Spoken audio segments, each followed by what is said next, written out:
Alright, here we go. This is Downfall, and I've just finished a complete game of it, and just want to kind of recap some of my thoughts on the game. So this is the final board position. Some people have asked about the fleets. You know, if the Allies control Hamburg and Kiel and all these locations here, how come there's still German fleets out here? Let me just say this. The fleets are meaningful in the early part of the game. They will become less meaningful as the game progresses.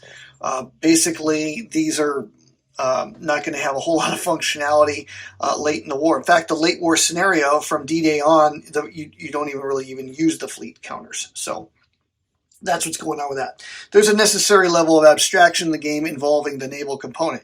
So the naval stuff's going to be a bigger deal in 1943, but after you defeat the U-boats then and defeat Malta and conquer the Mediterranean, then they stop really performing much of a role.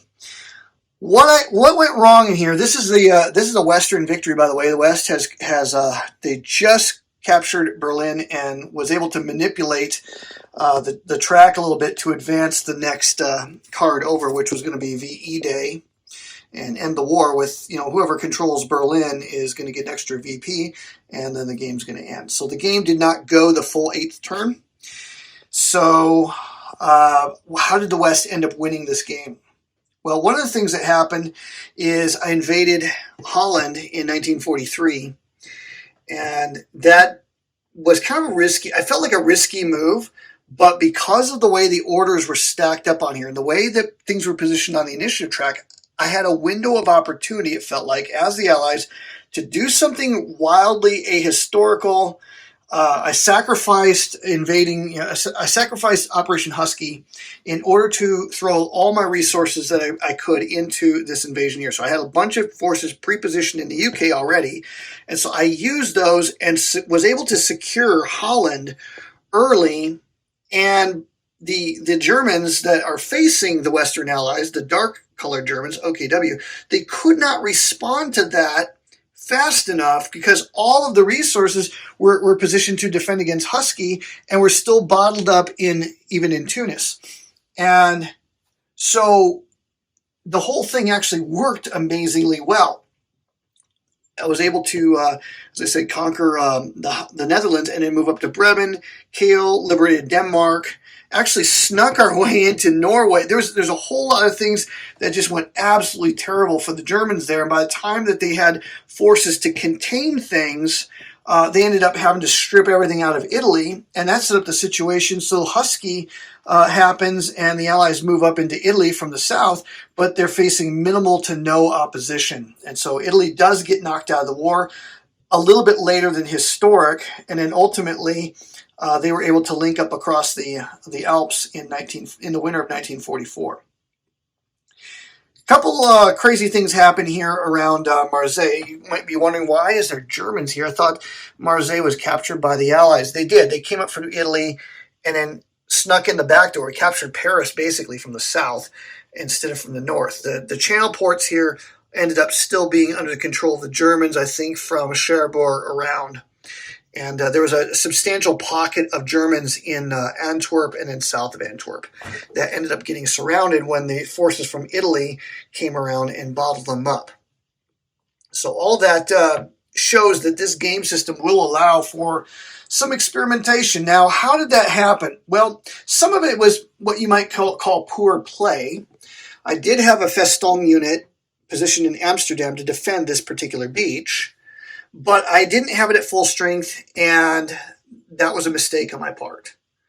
Now, I had the opportunity to make that full strength, but what I was doing instead was shoving all of those resources into North Africa, and as the Axis, I held on to, the Soviet-controlled Axis powers held on to North Africa longer than happened historically, a lot longer. The trade-off to that, though, was the West Wall had a weak point that the Allies were able to exploit a lot earlier than happened historically. So the game does allow for some of that. The Soviets got off to, I thought, was a reasonably good start, and then they kind of stalled a little bit, struggled to get past the Kursk-Kharkov line here. But once the Germans kind of started to break, whole German armies were swallowed up and annihilated. However, The OKH, the light gray Germans controlled by the Western powers, proved extraordinarily resilient. The Soviets are going to lose this game by, I think, 7 points. So it sounds like a Western blowout. But let me say this. The Soviets nearly won the game. They missed it by one partisan counter. If they'd had a sixth partisan counter when there's an event that's going to get pulled at some point during each turn, and if they had had that sixth one down, they would have won the game because they had enough objectives. They had actually seized Warsaw. The Germans launched a massive counterattack and rolled very well to get it back from the Soviets. The Soviets had 3 armies that were able to slip behind and get into Warsaw, but they were unable to hold it. But had they had that sixth partisan when that card came up before the Germans recaptured Warsaw, they would have won the game. So I felt like even with everything that went right for the West over here, it was not a guaranteed thing the West was going to win this game. So I felt like the Soviets were always in this thing all the way up until the final turn. So it's a very fun game. I really enjoy this particularly. It's a rare thing for me to play a game that, probably takes 10, 12 hours to play. And then you want to take it down and set it all back up and let's do it again. That's a rare thing. But I got to say, with this particular one, I kind of feel that. It's like, okay, let's play this one again. I've got some other things I want to get on the table, but that urge to play this thing again, even though I've had it on the table, for a week, playing turns here and there in between other things with my real life job and working on the Vassal module, it still is a very engaging game. And when you're done with it, it's not like, well, I'm sick of that. It's a game that I think that is going to get a lot of replay value out of it. There's so many different things that can happen. There's so many nuances I began to explore as the game went on. Crazy little things that show the schizophrenic dysfunctionality of the German military at this stage of the war. The Soviets actually control these Germans. And so one of the shenanigans I was trying to do was use the OKW to move these guys out and block the Americans and allow the Russians to come in behind them and seize it with no opposition. The problem was the Russians could not get a move order on that track in time to seize that victory point location, and nor did it really matter in the end. There was a window of time where I was able to do that, basically use one German faction to hurt kind of hurt the other German faction and help the Allies a little bit.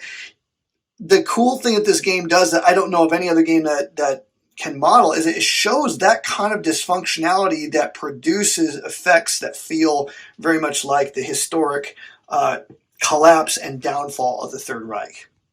So it's a very cool game. Those of you that you're still on the fence with this, I'll say that there's no other game like this one out there. The premise is the Germans are going to lose, so you play the Western Allies against the Soviets, and you're trying to set things up for the best post-war scenario.